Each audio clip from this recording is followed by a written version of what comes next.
Inventory levels are rising, prices are flattening, and buyers are gaining leverage. The Jacksonville housing market is entering a new phase. In this video, I'll be breaking down what is going on in the current market and how you can use real data to buy or sell with confidence right now. We will be going over the latest market update report for the month of June, and we will be digging into the most recent numbers around inventory, pricing, and demand. So whether you're thinking about buying and are wanting to know if is now a good time to buy, or if you're selling and want to stay up to date on the latest trends, this market update is for you.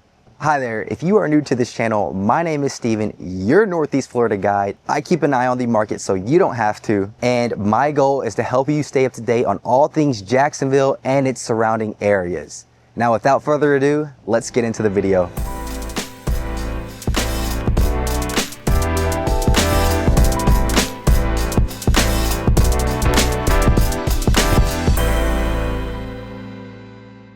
Welcome to the Jacksonville housing market update for July 2025. If you've been wanting to know whether now's the time to buy, sell, or to maybe even just wait it out, this video is for you as we're going to be breaking it all down.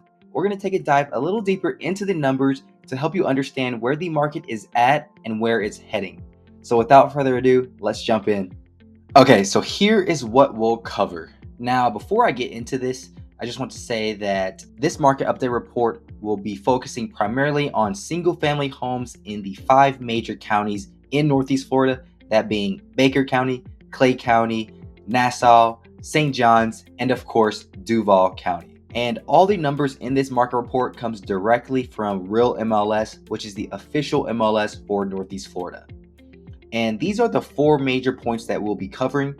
The first one being inventory. That is the current available residential properties actively listed for sale in the Jacksonville real estate market. The next one will be median price.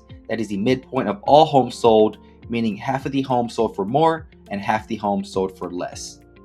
Our third one will be days on market. That is the number of days a home is actively listed for sale before it goes under contract. And then we have closed sales, and that is the residential properties that have been sold and completed the entire transaction process. All right, so starting off, we have active inventory. Now, active inventory is the amount of homes listed, amount of single-family homes currently listed for sale on the market right now. And as of June 2024, this number was at 7,653. And then looking at this chart, you start to see towards the end of last year, buyers did start stepping in. Buyers started to step in. And then in January 2025, this number had hit 7,403, with the lowest being in the 7,000 range. But ever since then, ever since the beginning of this year, this number we've been on a constant uptick in active inventory supply month over month.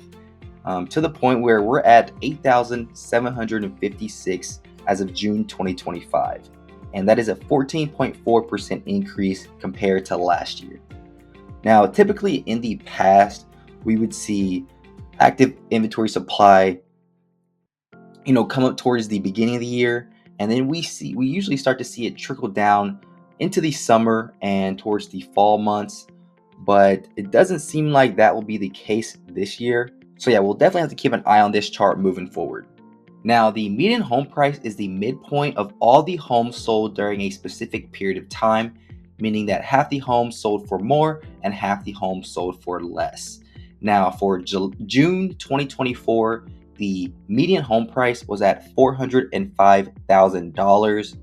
And as you can see, as we head towards the later end of 2024, the median home price kind of slightly dropped down just a little bit, and then towards the beginning of this year in January 2025, it had went down to 380,000, and now it's somewhat picked back up, and now it's back to 392,000 for June 2025. And that number is slightly higher than where it was at the beginning of this year and lower than where it was this time around last year. And then one thing to note about the median home price chart is that this price has kind of been stagnating. As you can see, it's stagnating right now on this yearly chart, but it's basically been stagnating since 2022, so 3 years, as the median home price this time around 3 years ago was also $400,000. So just a slight 3% decrease from 2022 price ranges.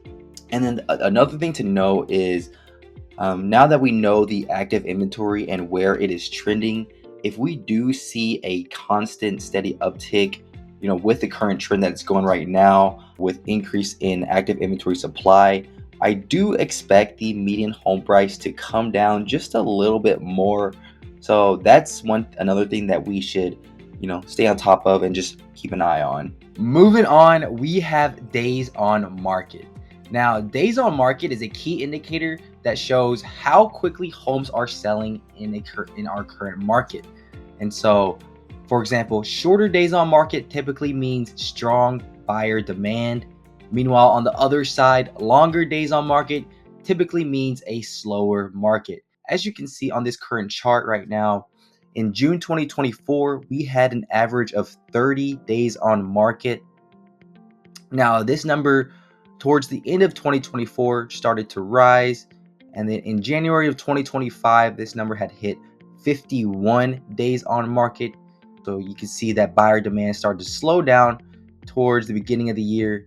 And then as we head into the summer, into May, it's started to come down a little bit more. And now we are at as of June 2025, we are at 37 days on market.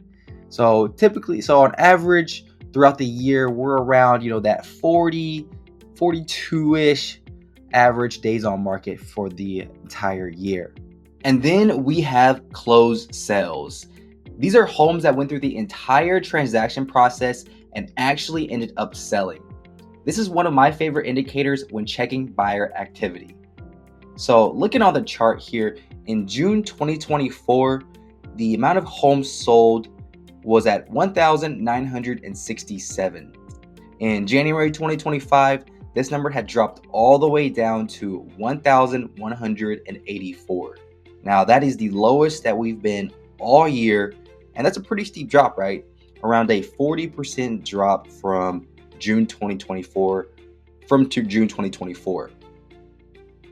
But then since then, we started to see buyer activity slowly start to creep back up. And now, as of June 2025, this number had basically reached the same amount of volume that we were at this time around last year. And so in June 2025, we were at 1,979.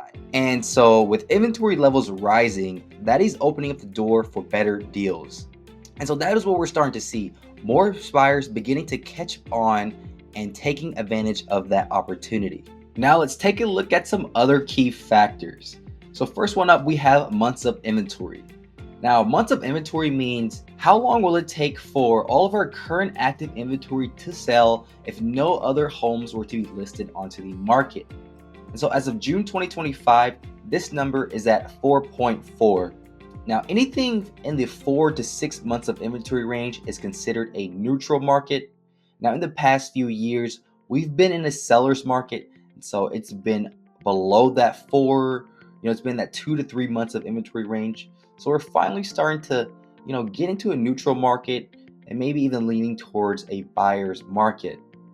List price received, that means how much the home is getting from its list price, and that number is 97.2%. So on average, homes are getting around a 2.8% discount from their list price. New listings are at 1,435. Pending listings are at 1,467. And then average sold per square feet is $206 per square feet.